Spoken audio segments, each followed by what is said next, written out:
The Chairperson of the Open University of Mauritius, Mr. Pentaya, and board members, the Director General, Dr. Dookun, academics, officials, graduates, distinguished guests, ladies and gentlemen.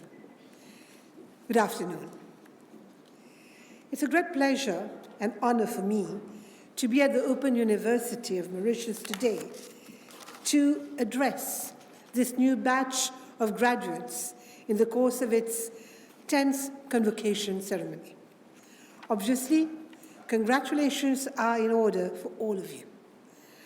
The soon-to-be graduates for your successful quest of academic advancement, and it is obvious that all of you here certainly did not win your degree in a walk. No, you had to work hard for it, and you have probably had to juggle hard with your full-time job, your family, and your studies to reach where you are today.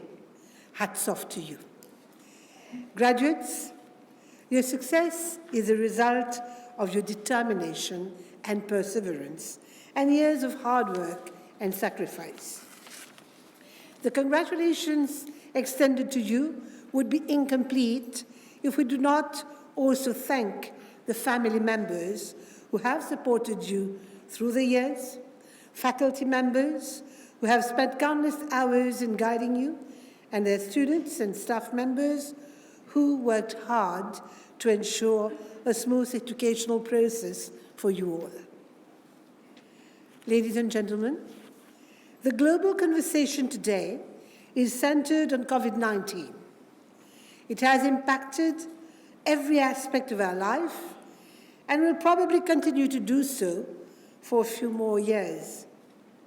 Yet, for all the anxiety and apprehension generated, this pandemic has also been the catalyst for the transformation of our society, certainly the transformation of our higher education system. If 1 year back somebody had foretold a case of complete closure of schools and universities, had prophesied that Mauritius would have the potential to maintain, through remote learning, a continuity in teaching, learning, and even assessment from home, we would have dismissed this with a dosage of incredulity. However, this has precisely been the scenario that had unfolded. Now, you graduates had been the lucky ones, while learners for other local universities may have found it hard at the beginning to cope with this complete shift from the face-to-face interaction to online learning. You had a seamless transition. You had a seamless transition because your university has been the precursor in Mauritius to deliver courses online through distance learning. Through its specialized equipment and technologies, its qualified academics, equipped with the appropriate pedagogies, the Open University has demonstrated its preparedness for online delivery with almost no disruption to you, its learners. Your alma mater has clearly demonstrated over the years that online teaching and learning, as well as blended learning, are no more brand new terms. And you who have been exposed to the appropriate pedagogies and approaches for working online, you have discovered the new avenues for collaboration, for working in teams and completing projects wholly online. This is what is required. In this era of working from home, where geographical location no longer poses a challenge, this is what is expected. In a certain way, you have that competitive advantage of being ready for that new normal. Dear graduates, now that you'll be leaving the university, the next step for many of you is to look for a job, or for those who are already in employment, contemplate positively the possibility of advancing your career. Obviously, as you well know today, the entire configuration of the world of work has been transformed. The average graduate is today on the lookout for a job in her native land, But this does not prevent the exploration of opportunities available overseas too. La globalisation est passée par là. So I wouldn't be surprised that many of you would be engaged in occupations that will have both global ramifications and global reach. Your qualifications would make you eligible for that, since they have international recognition. Indeed, Mauritius has already ratified the Addis Convention for the recognition of qualifications on the African continent. We are now moving a step further, and soon Mauritius will be signatory to the UNESCO Global Convention for the recognition of qualifications worldwide.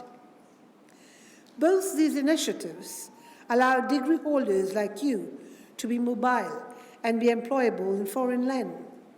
But graduates, it behooves you to also keep in view the new requirements on the labor market. Am I not just referring to the technical knowledge, but more of the skills and competencies which are required for making things happen? The Director General just mentioned, you need not be busy, you need to be productive. Now, what would allow you to become productive? You would have certainly heard of what are called the graduate attributes. What business and industry expect from graduates are the commitment and willingness to learn.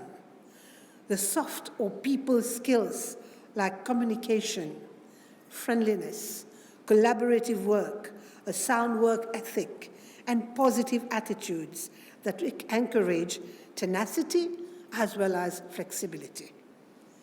Employability rests on the premise that such adaptability and the willingness to go the extra mile are germane to your person and personality, that they are intrinsic to yourself.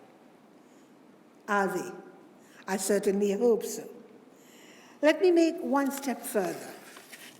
An established cliché about the COVID-19 pandemic is that countries have learned a number of lessons.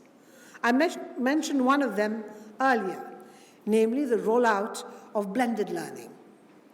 I believe other lessons that have transpired from COVID-19 are significant in their own right. One of them is to fight and overcome the tendency to concentrate on short-term thinking. I know that concerns that are immediate are seen as peremptory and requiring urgent tackling. But they also compel us not to see beyond the tips of our nose. The medium to long term, however, allows us to focus on what is important, on where we want to go, and enables us to explore the ways and means of getting there. As a June UNDP report puts it, the urgent should not crowd out the important. Another lesson has been the strengthening of the international solidarity chain. I've taken part in many webinars ever since planes have been grounded and international meetings have gone virtual. In all of them, the one regularly heard comment as an offshoot of the pandemic is solidarity. Because the virus does not choose its victims, it has helped to connect us all in a way. There is a supreme irony here. It is a time when COVID-19 has caused us to isolate ourselves from others that we have discovered the virtue of being connected. Yes, there is an urgency for countries to focus on local needs, for instance, to shore up their medical defenses, for example, and spend more on stimulus packages for their own citizens and local businesses, very much what we are doing for the hotel and tourism sector. But that should not preclude us from expressing support and demonstrating solidarity with those countries most in need and facing other emergencies. The UN Secretary General, Antonio Guterres, recently put it very succinctly. This human crisis demands coordinated, decisive, inclusive, and innovative policy action, and maximum financial and technical support for the poorest and most vulnerable people and countries. In a similar manner, I would urge you, young persons, to turn this into a lifelong lesson. Never forget to demonstrate your solidarity with fellow beings, the poor, the destitute, those in need, and not simply pecuniary needs. We cannot adopt a head in the sand attitude. For us Mauritians to have a shared future, for humanity to have shared future, a shared approach is a prerequisite. Ladies and gentlemen, I will allow myself a few words concerning your alma mater, the Open University of Mauritius. At a time when uncertainties are the only constant, norms for higher education and universities administration are being challenged. Most foreign universities will now be enrolling students for the moment as they are waiting for the situation to turn to normal. This is the right time for all of us to rethink and re-engineer. The status quo is now excluded. It cannot be business as usual. We need to reflect on our aspiration to turn the country into an education hub for the region.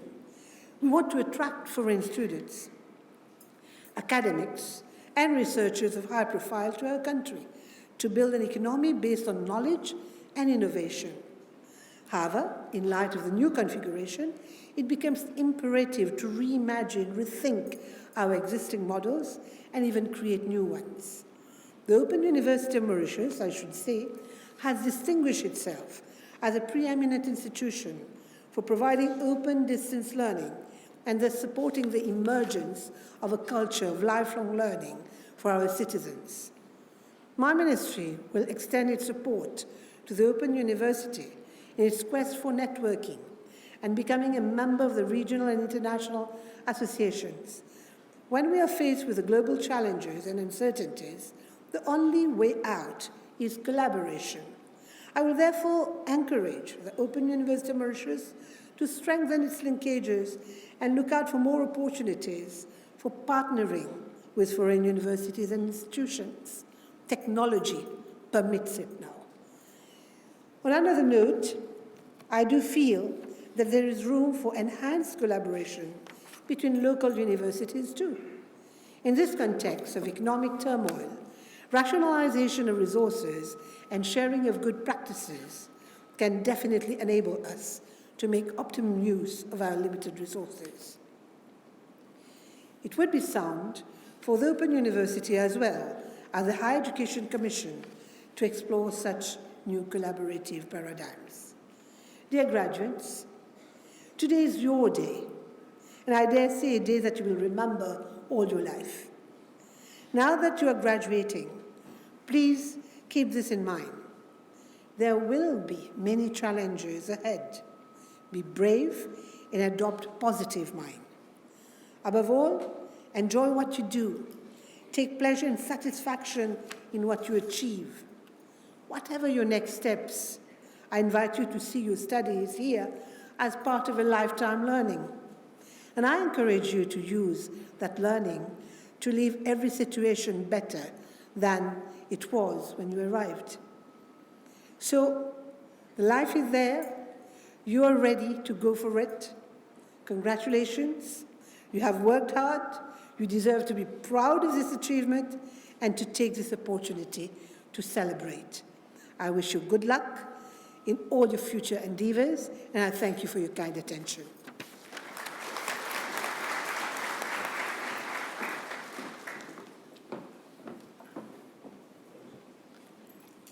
Thank you, Honorable Vice Prime Minister and Minister of Education, Tertiary Education, Science and Technology.